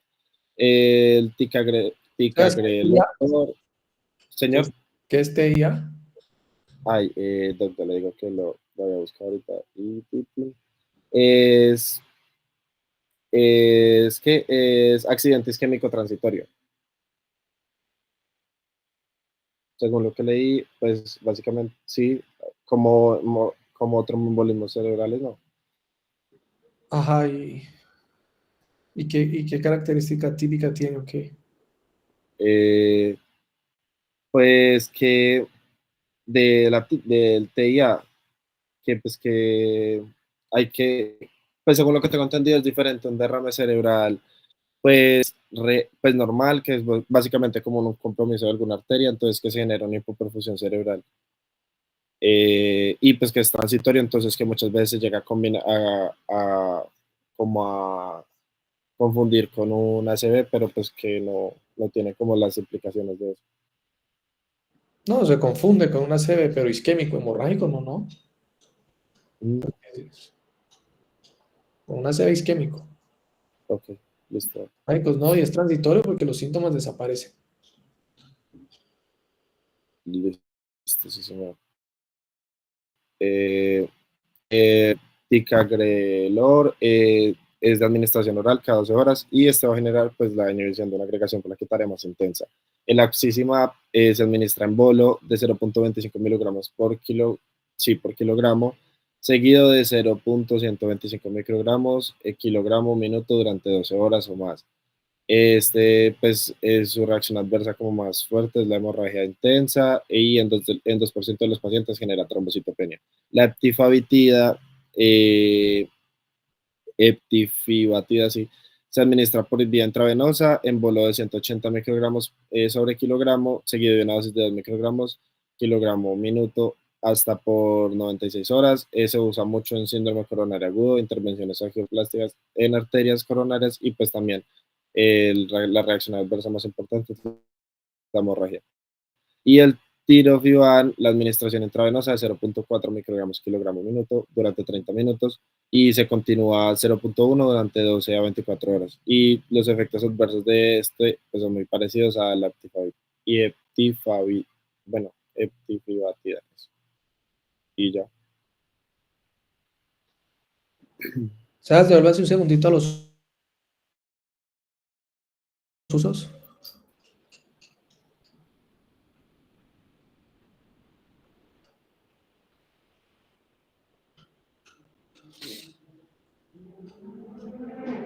Ese es como uso de todos, ¿no? Indicaciones de Sí, todos. Sí, señor, como los más. ¿Señor? Como en general. Sí, señor. De pronto la número 5 no. ¿No? No. Ok. Porque hace 2 sesiones habíamos dicho que era una escala para decidir la anticoagulación en fibrilación auricular, ¿se acuerda? Sí, señor. Doc, pero una pregunta es que yo, pues, lo puse porque había leído que la aspirina se usaba más que todo para, o sea, en ese caso, pero entonces no sé. No, se usan los anticoagulantes de los que hablaron esta mañana. Antes, Y listo. hace 2 semanas tuvimos esa discusión de paciente con FA, ¿se anticoagula o no? Listo. Y les dije que Entonces se ya anticoagula con una escala, ¿no? Que espero que se acuerden el nombre de la escala. Por ahí como que le cambiaron el nombre. Ahora solo se llama la escala del CHAS. Alguna modificación le hicieron, pero bueno, sigue siendo la escala del CHAS. Y que si el paciente cumplía cuántos puntos se anticoagulaba.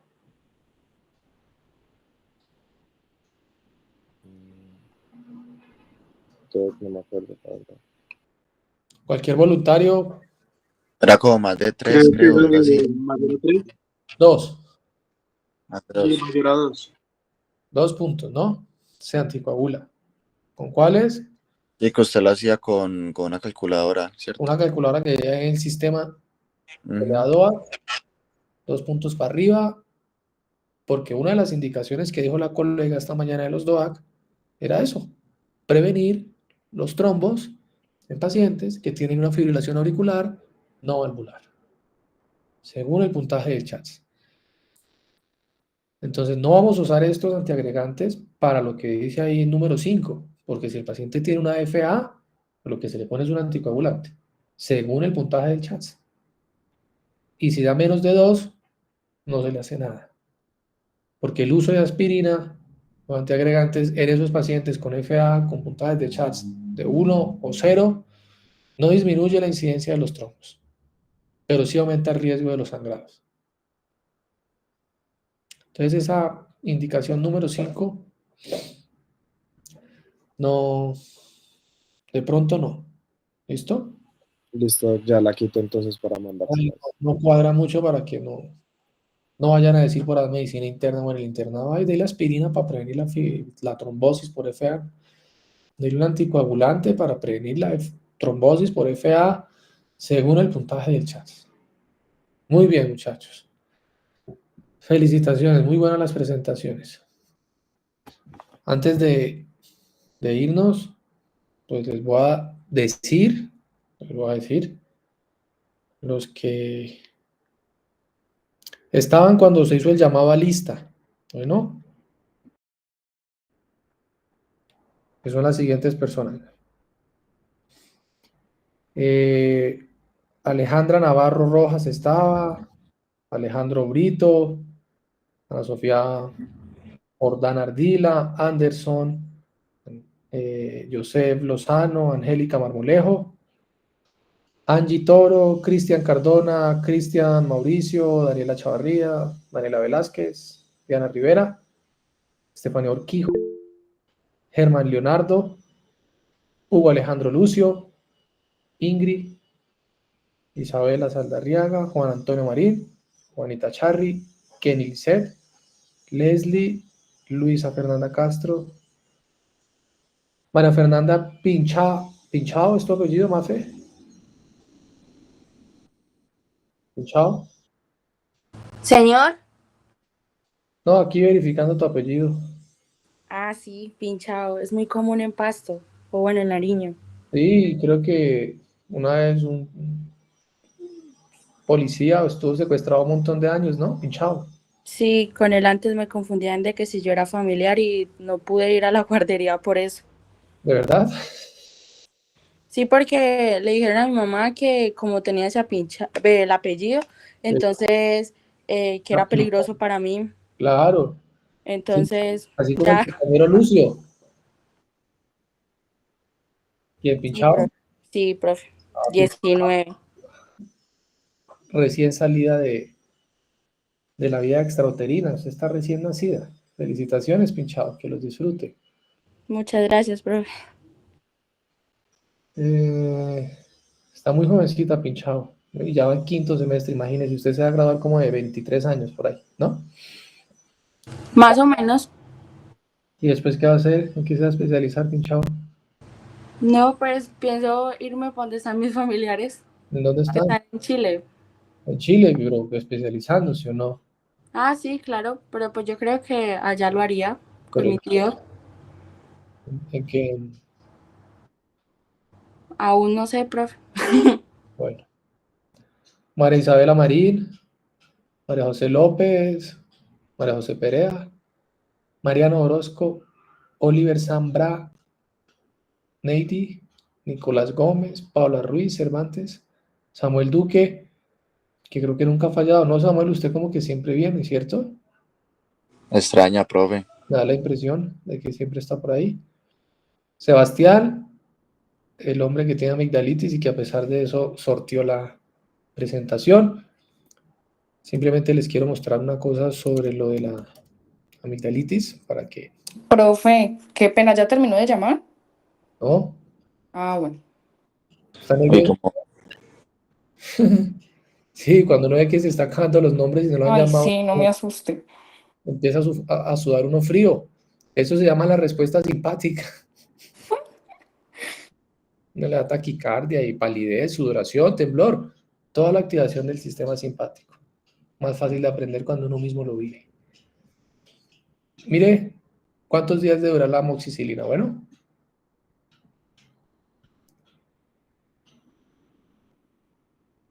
de 500, ¿sí?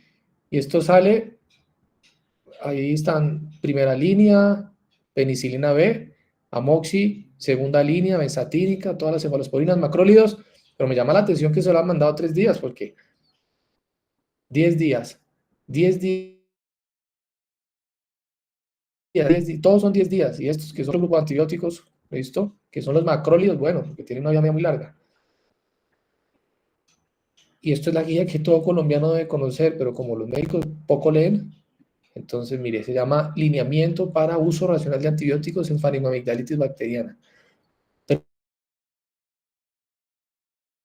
días de amoxicilina nadie en la cabeza. Bueno, solo para tener ahí en cuenta y aprovechar todos estos momentos de aprendizaje significativo. ¿En quién íbamos? En Sebastián, ¿no? El hombre de la amigdalitis.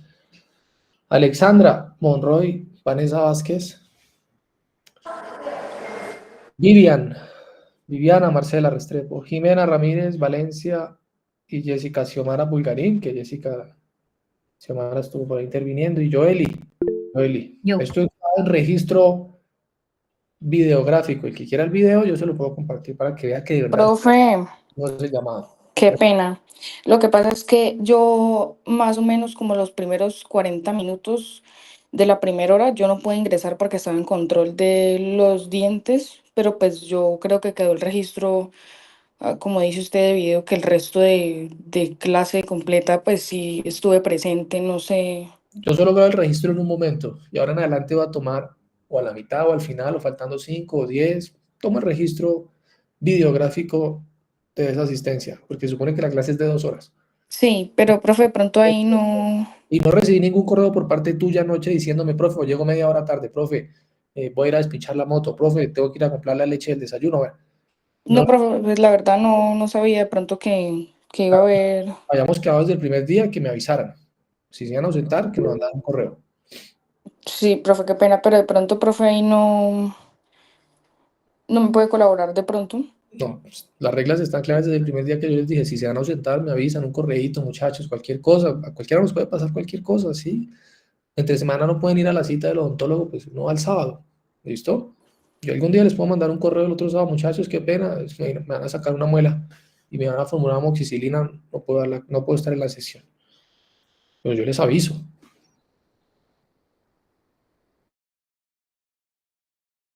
Vela. Doc, buenos días. Yo estuve también desde las 8, desde la exposición de Ney, y no me llamaste. No, sí, aquí está debajo de Ingrid, Isabela Orozco Casta.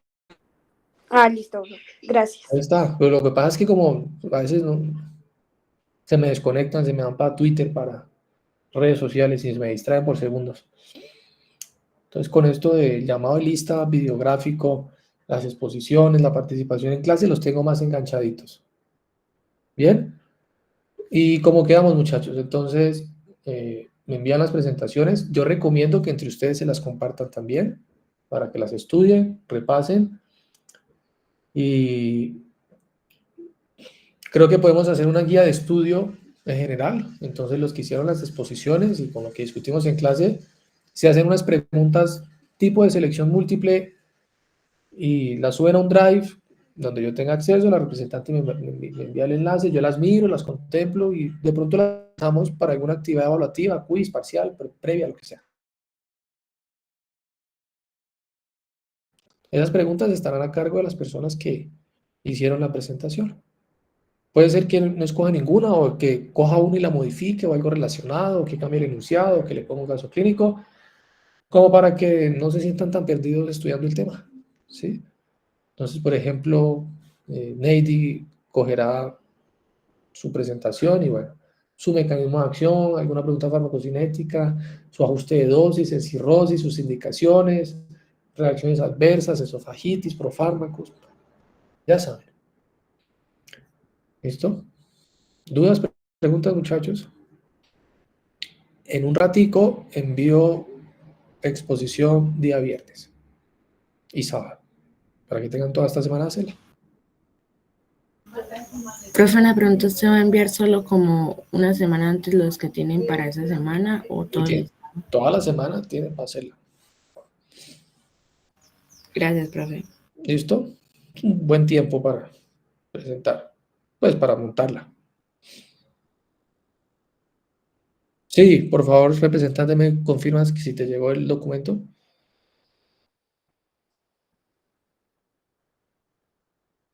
Claro.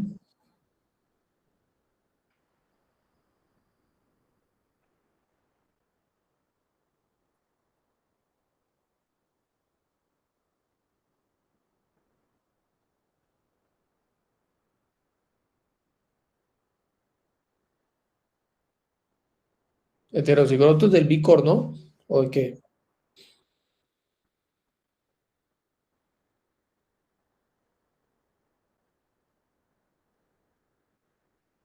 Ajá. Tu pregunta es, ¿y entonces qué hacer? Todo se ajusta con el INR. Entonces hay pacientes, según los polimorfismos que puedan tener, tendrán mayor respuesta a la warfarina o menor. Hay unos que con 2.5 quedan muy bien anticoagulados, pero hay unos que con 2.5 no les alcanza para la anticoagulación, porque son tan aclaradores rápidos del API que no se inactivan los factores. Entonces hay unos que responden a 2.5, otros responden a 5, otros a veces toca darles 7.5. ¿Listo? Y hay unas calculadoras, busquemos una aquí en Google.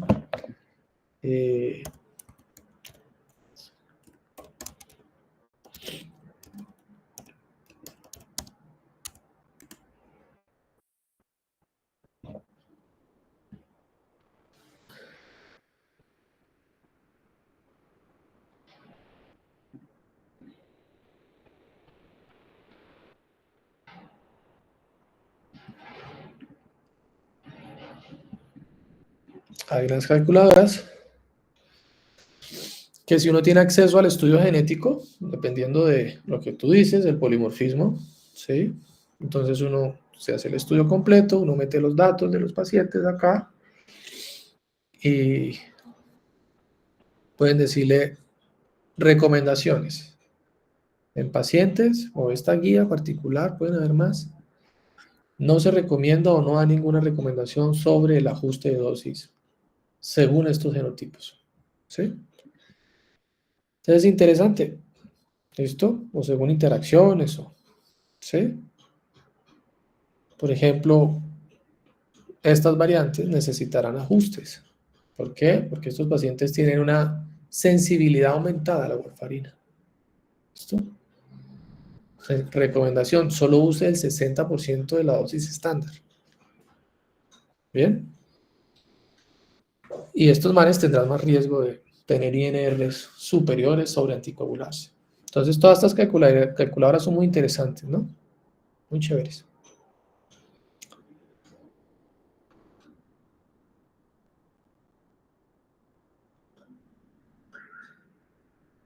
Por fenitoína, por warfarina.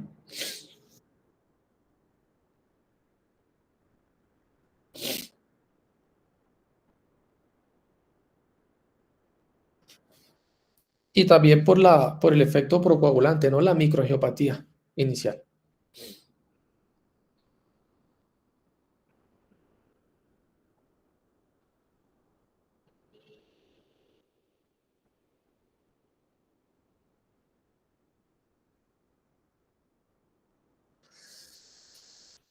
Depende de la enfermedad. Si es válvula mecánica, no se puede reemplazar por nadie.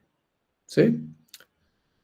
Si son otras indicaciones, o bueno, o si es una trombosis asociada a un antifosfolípido, a un síndrome antifosfolípido con trombosis, la warfarina es el mejor medicamento en esa enfermedad.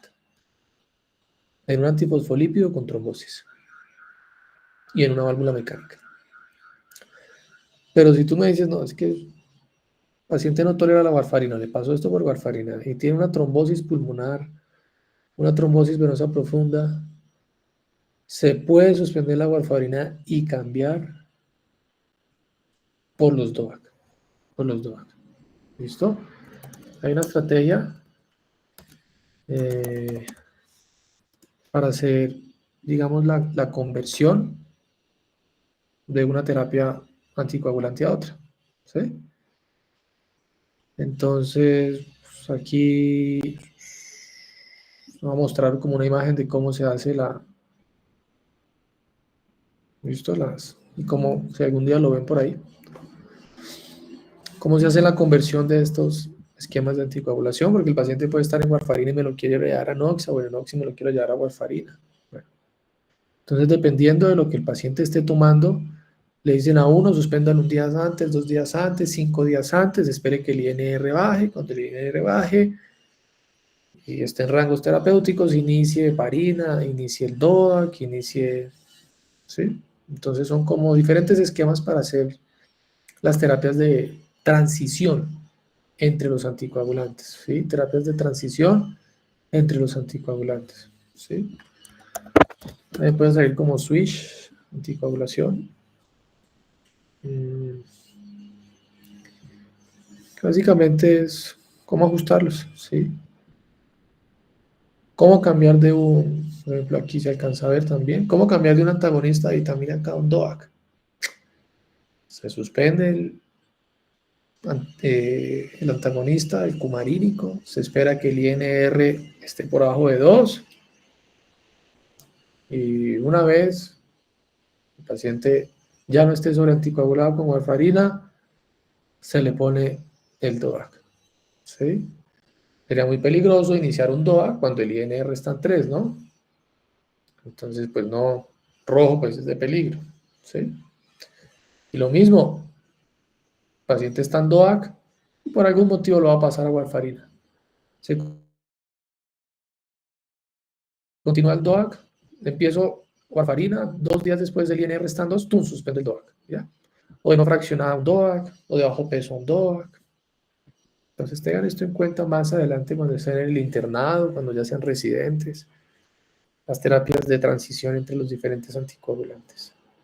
¿Listo? Pero depende del contexto, porque si la warfarina sigue siendo la número 1 en válvulas mecánicas y en trombosis asociadas a antifosfolípido, pues la idea no es cambiarla por nadie.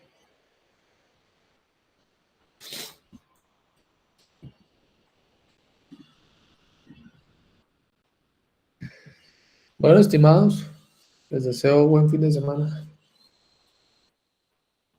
Chao. Hasta luego. Profe. Hasta luego. Chao, Doc. Chao.